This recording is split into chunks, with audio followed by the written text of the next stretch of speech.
نن می زړګی ځکه خوشحال دی سبا اختر دی د یار کیږي دیدنونه اختر د ټولو مبارک شه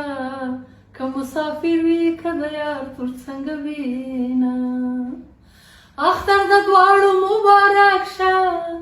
زه به دا سره لاسونه یار ته ورکومه اختر ته ځکه خوشحالېږم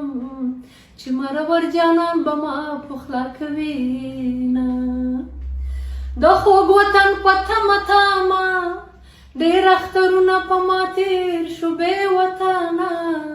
بدنصیبي ترې سړی ورک کړي ګنې څوک نه غواړي چې بل وطن کې وینه ګرانو هیوادوالو ګرانو مینوالو ګرانو دوستانو لرو بر افغانانو لرو برو پښتنو د دنیا په هر ګوټ کې مسافرو افغانانو